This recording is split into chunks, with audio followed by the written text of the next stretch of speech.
So in this section, we kick off to learn the basic of Flow Builder. What possibilities it can provide you to streamline your business. But first, I will go through the differences of Flow Builder and automation rules, which some of you might have been exploring and implementing previously. I will also highlight the 10 fundamental flow ideas, which from our experience should be applying to most of your businesses, with a step-by-step guide demo providing that you can take away to build your own flow. So what are the main differences between Flow Builder and automation rule?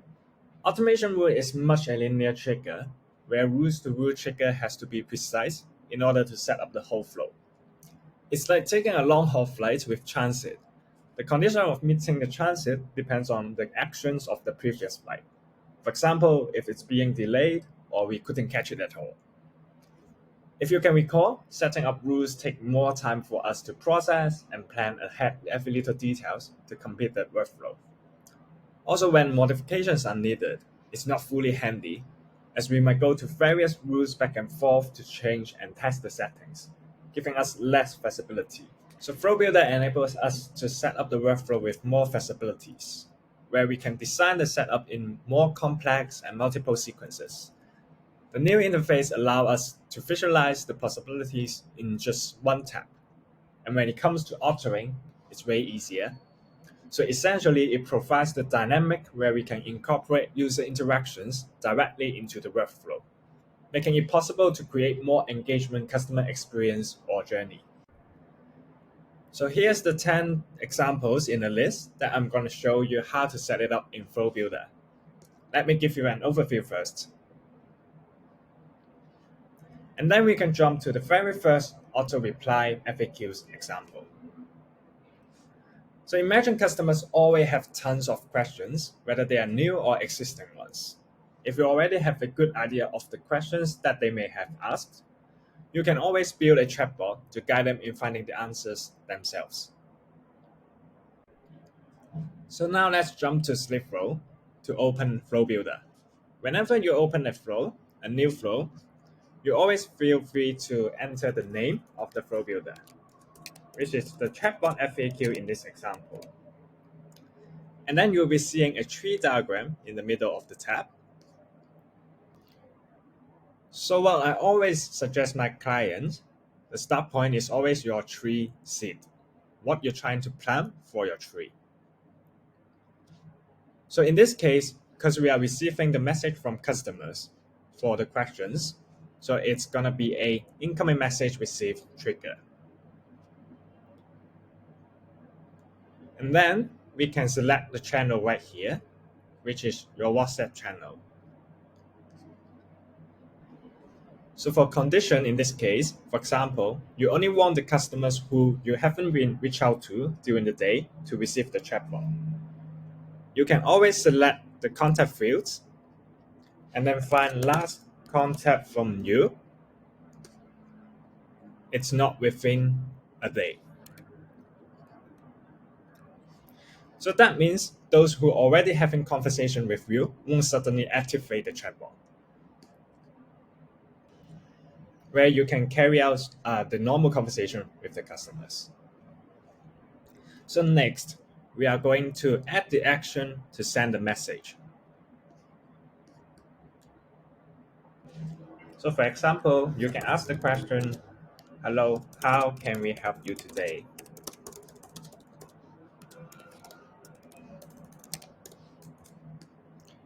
After that, since we also want to provide the choices for the customer to select to proceed to the next step, in the button section, we can add quick reply, or there's another option of list message. The only difference between the two is how many choices that you want to provide for the customers. List message contains 10 choices, and quick reply only 3. So it depends on your use case to select the one that you feel like. So let's say we select quick reply, and we want to add 3 more buttons to the message. So for example, if we select the buttons, we can input the choices for the customers. Let's say product information, order details, or order status, and last perhaps payment options.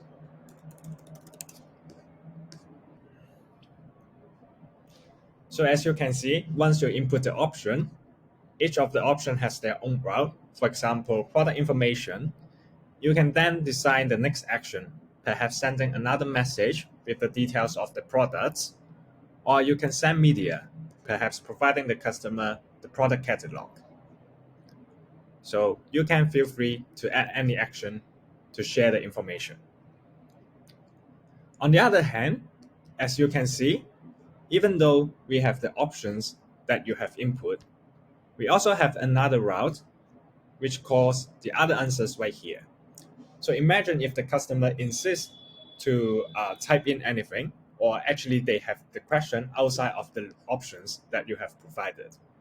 This route is quite crucial for you to design, as you can add action to send another message, perhaps asking them if we can invite a teammate to help you, or you can directly jump back to the action one, prompt them the menu, and select again. And lastly, we also have the route or the flexibility if the customer never replies to your message right here. We can always select a time frame, perhaps after 5 minutes, and send another message to remind them that you have to select the menu to proceed to the next step. So now let's talk about a second example, which is assigning contact owners. You should always have new and assigned notifications to notify your agents or teammates when customers are contact you in SleekFlow. For example, in the Chatbot example, after they finish the selection, it's about time to land them on a human agent, or if they are landing on the other answer route that you see earlier, we can always assign a teammate to them. So now let's use the same flow from the last example, and where we left off is after the customer select the product details and assume we already provided them the details.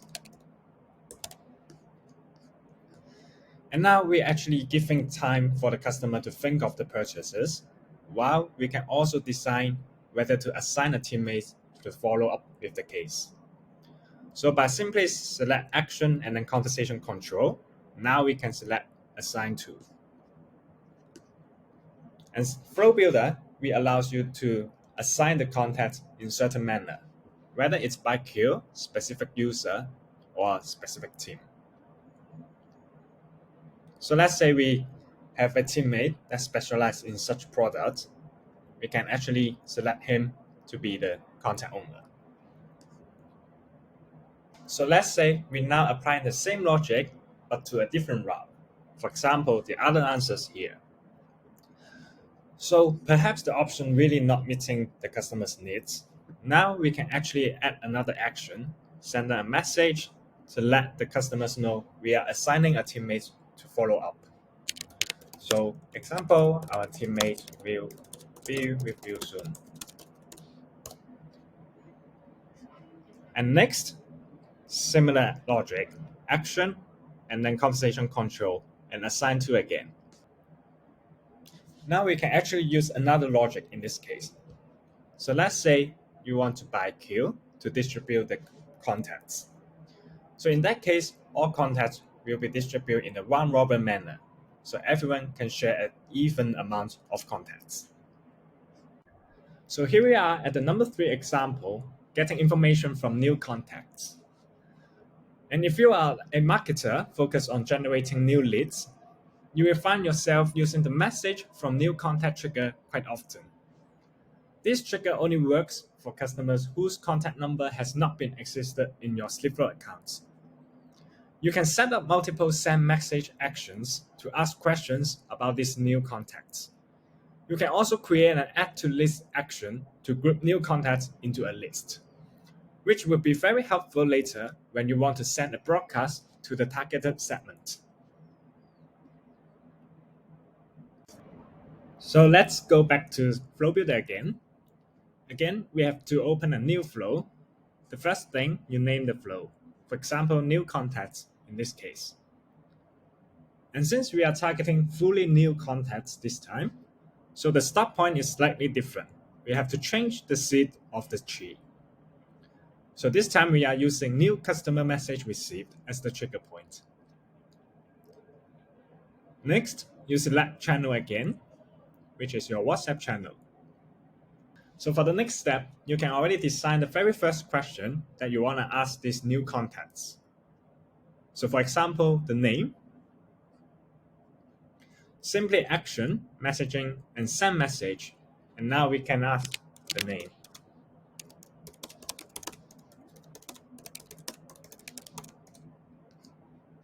So now you might even want to save the reply to answers to update the contact card in SleekFlow automatically. So we simply scroll down to turn on the save reply. As contact field here, we can select first name. So once the contacts get back to you the first name, it will appear in SleekFlow. Next, you might try to identify more information from the leads. For example, if their age group meets target persona under your product list. Now we are going to throw the second question. Again, action, messaging, and send message.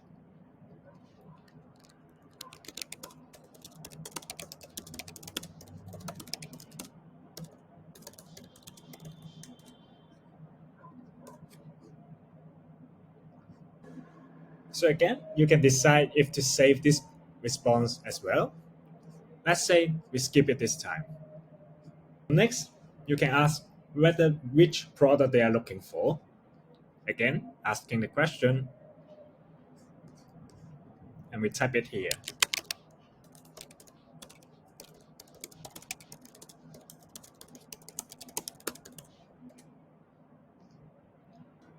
So let's say you have quite a range of products. Perhaps you are selling phones. We provide the options for the contacts. I simply go to button, add quick reply. For example, iOS or Android.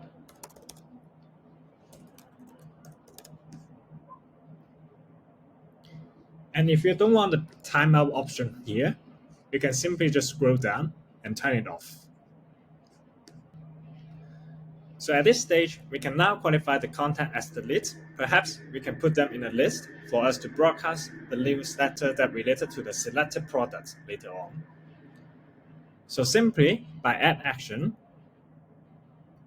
we select contacts and add to list. So for example, a leads list. So you can do the same applying to the other products by simply at the end, jump to the action that you are adding the list. So now you have the lists. Later on, you can move on to the broadcast. In the last step, you'll learn the workflow of adding lists. And imagine you have already sent the broadcast. In this example number 4, with Flow Builder, you can also create chat flows to handle customers' responses to your broadcast message. Let's say your broadcast message includes some buttons. You can also add branches to cater customers who pick different options. So let's go to Flow Builder to set up this flow. This time we're changing the seed again to incoming message received. And we select the channel that we have sent out the broadcast. And in broadcast, we have select the list. So we can pick the list back here, which is the list of the leads. So since our broadcasts come with buttons, so we can separate the response here. This time we use condition and goes to trigger message keywords. And let's say we have 3 buttons. We can split the branch into 3. So the first one will be the first choice. And we can select content exactly because we try to match the keywords in the button. Let's say redeem discount. And for the second one, doing the same, but this time it's request more information.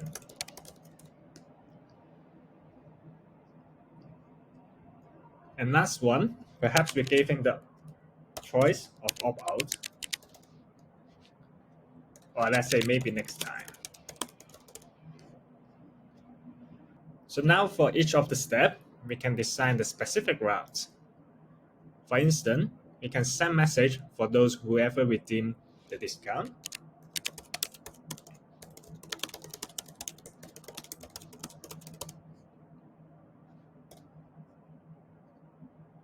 Or for those who request more information, like what you have learned earlier, we can send a product catalog, or we can send message to disclose those information of the products. So you can share the dedicated information right here.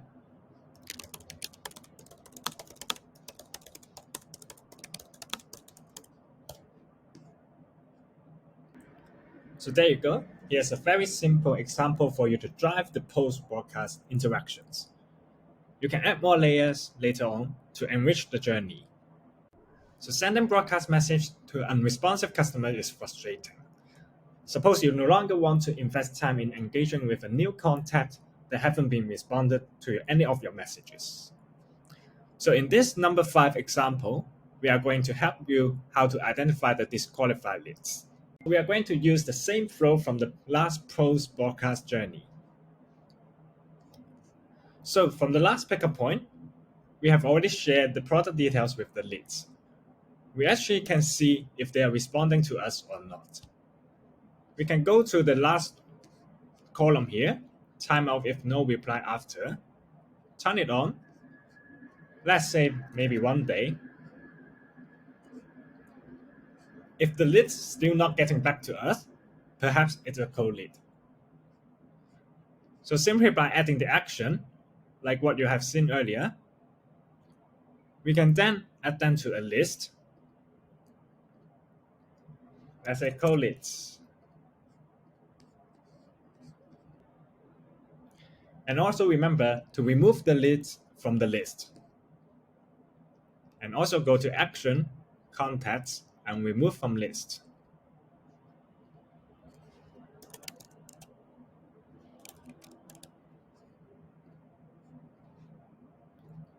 So in this way, the next time you try to broadcast to the leads again, you can exclude this specific contact.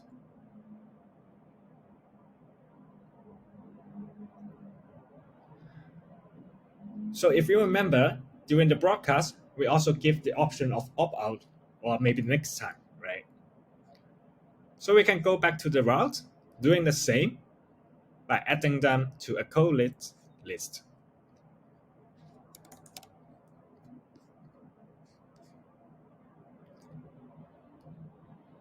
And again, we've removed them from the list.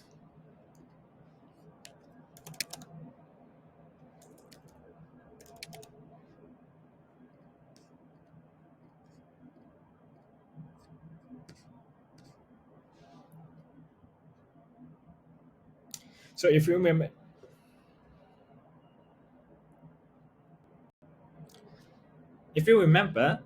during the broadcast last time, we also provide the option of opt-out or maybe next time. So we can go back to that route and also add the action, contacts, and remove from list. So this time, instead of specific list, we can also remove them from all list. Because those who opt out perhaps not interested in any broadcast of ours, so we can simply just remove them from all the list. So now in this case, you learn how to distinguish disqualified leads. So to save you to send any broadcast to them. So if your business have been up and running for a few years, you likely already have existing customers' data, such as purchase date, order amounts, and purchase items. When you import these contact phone numbers along with their information into SleekFlow, you can automatically categorize customers based on this criteria to empower more targeted and timely communication. So here at number 6 example, we are going to teach you how to do that. So let's say before the imports going, we can already set up a flow builder to cater the imports. So this time, the start point will be different. We will choose new contact added. So this is the trigger whenever you try to import new contacts to SleekFlow. So let's say whenever we import, there's a column called the order date. So we try to specifically cater the order date if it's known or updated. Then we can go to the condition here, simply choose contact fields, and then find order date. And if it exists in your file. So we can then segment customers by their last order date and automate different follow-up tasks for each segment. So let's say if the order date is not within 30 days, we want to send a message, maybe to share the latest product updates and add a label as an inactive customers. Then we can select condition, contact fields, and then split it into two. The first one is what I've just mentioned. Last order date is not within 30 days. Then we can send a message. So now we can go to send message. And bear in mind, since this is a fully new contact being imported, so we might not have the conversation window open with the contacts. So to play safe, we can use templates and simply select the WhatsApp channel. And for example, I'm going to use a catch-up template. And if your template have any variables, simply use the variables here and select the one that you preferred. And the next step, like I said, I'm going to add a label. So we can go to the contacts under action and add label. Later on, you can select the label that you prefer. So now let's go to the next route. Let's say if the contact's order date is within 30 days, you want to send a message to check it. So similarly, contact fields, you find out the order date. In this case, it's within 30 days. Now we can send a message. And again, use the template message.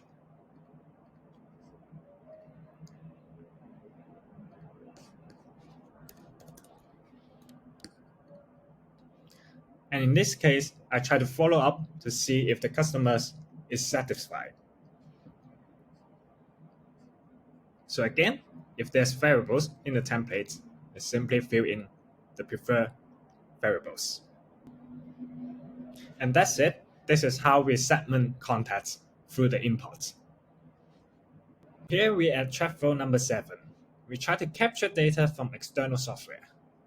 You can also automatically catch data from external software and use it to automate messaging, such as sending a message whenever an appointment is made on a calendar or whenever there's a new record submitted on a website. Change the seed of the tree to webhook received.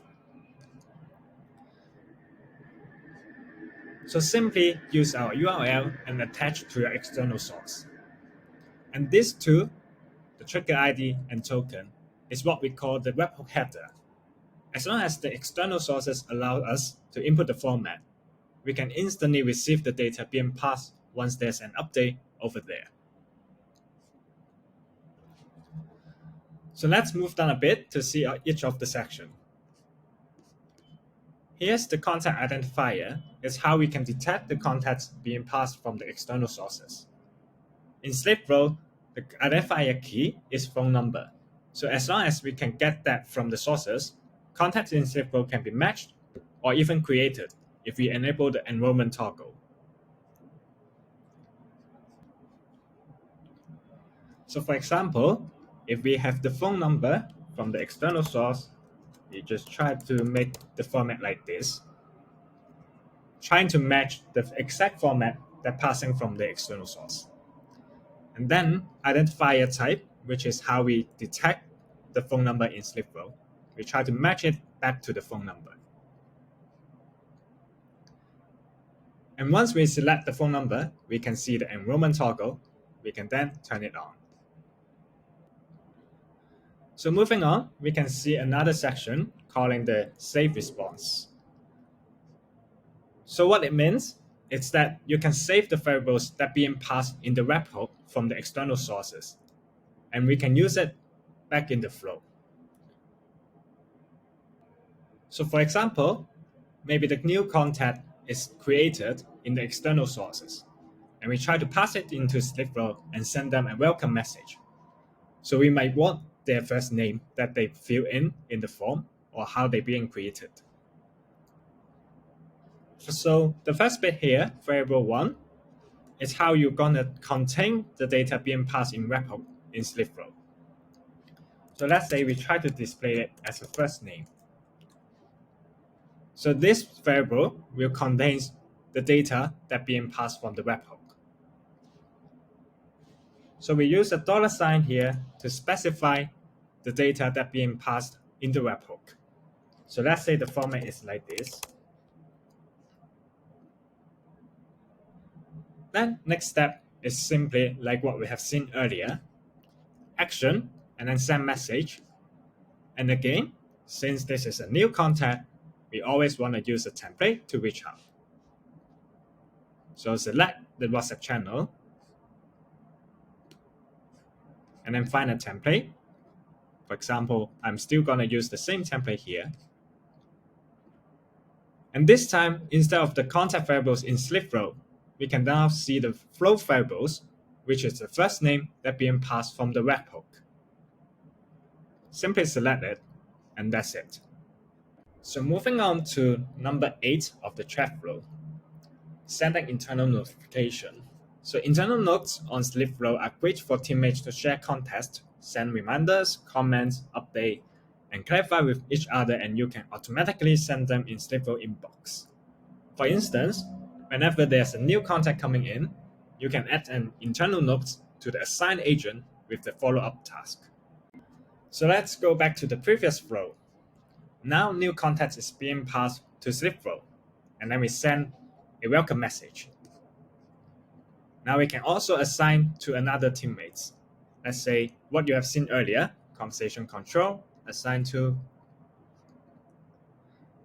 perhaps specific user here.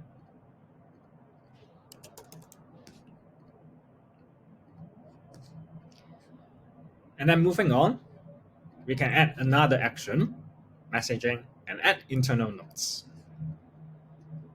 So you can simply tag whoever you have assigned to. For example, Serena here. We can send a note as a reminder for her to follow up the task.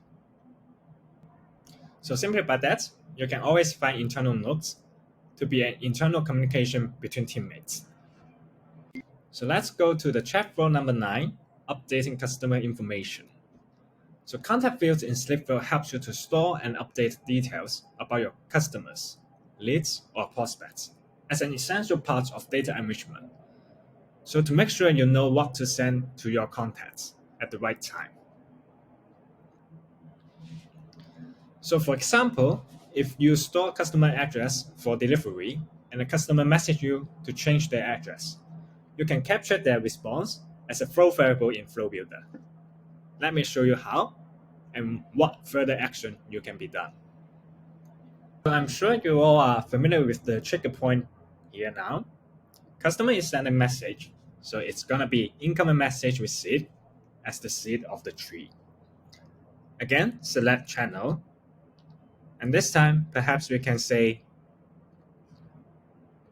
using the condition, if trigger keywords is contain exactly update address. Now we can ask the question, send message,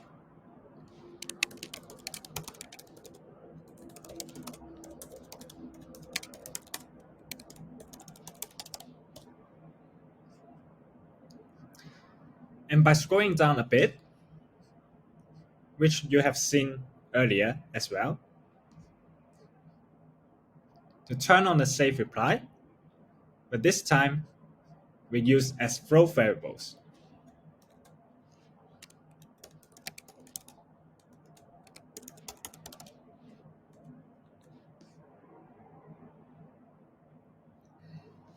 So let's say the customer has replied us with the new address. We can actually prompt another message to further confirm, just to be sure. So again, send message.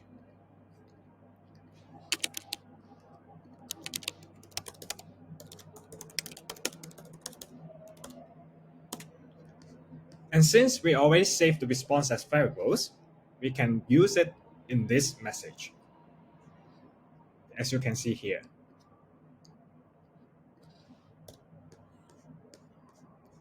And perhaps make the reply much easier for the customer, we can add another button, perhaps confirm.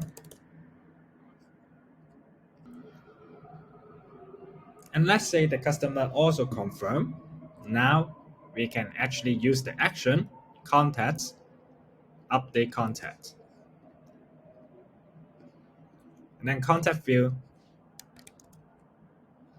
perhaps the new address, for example. And then we can select the variables, which is the flow variables here.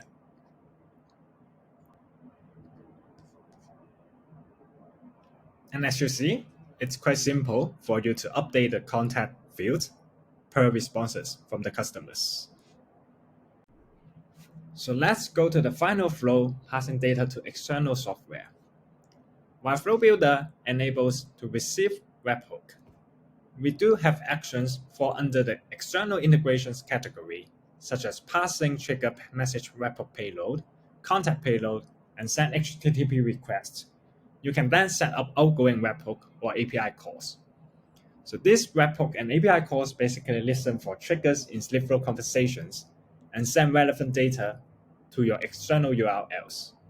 So now let's go back to the previous flow where a contact field is updated. And we also want to pass this new data to our external sources to make the updates. So we go to action and then external integration, and mainly using send HTTP requests. So for the method here, since we are passing the data, so it should be post. And you can find a URL that is the destination that you want to pass this data to, and see if there's any requirement for headers and query string. And now we can turn on the body here. And on the left-hand side, it is where the data gonna be stored at the endpoint. So for example, there's a column field or property calling new address.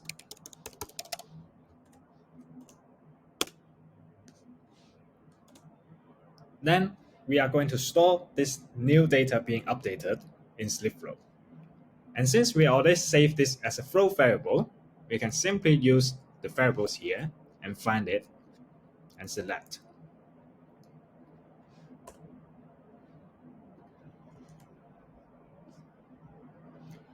And for the next step, perhaps, like I said earlier, identify key in SleekFlow is phone number. And you try to match this contact to the contact at the endpoint. Perhaps you can also include the phone number as a matching process. Perhaps the format also goes like this at the endpoint. And again, this is what the data looks like in SleekFlow by using the variables and phone number.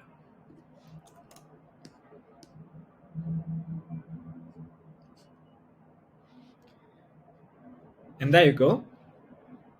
If ever there's a response coming back from the endpoint, you can also save the variable to be further used in the flow, or we can just end the flow right here.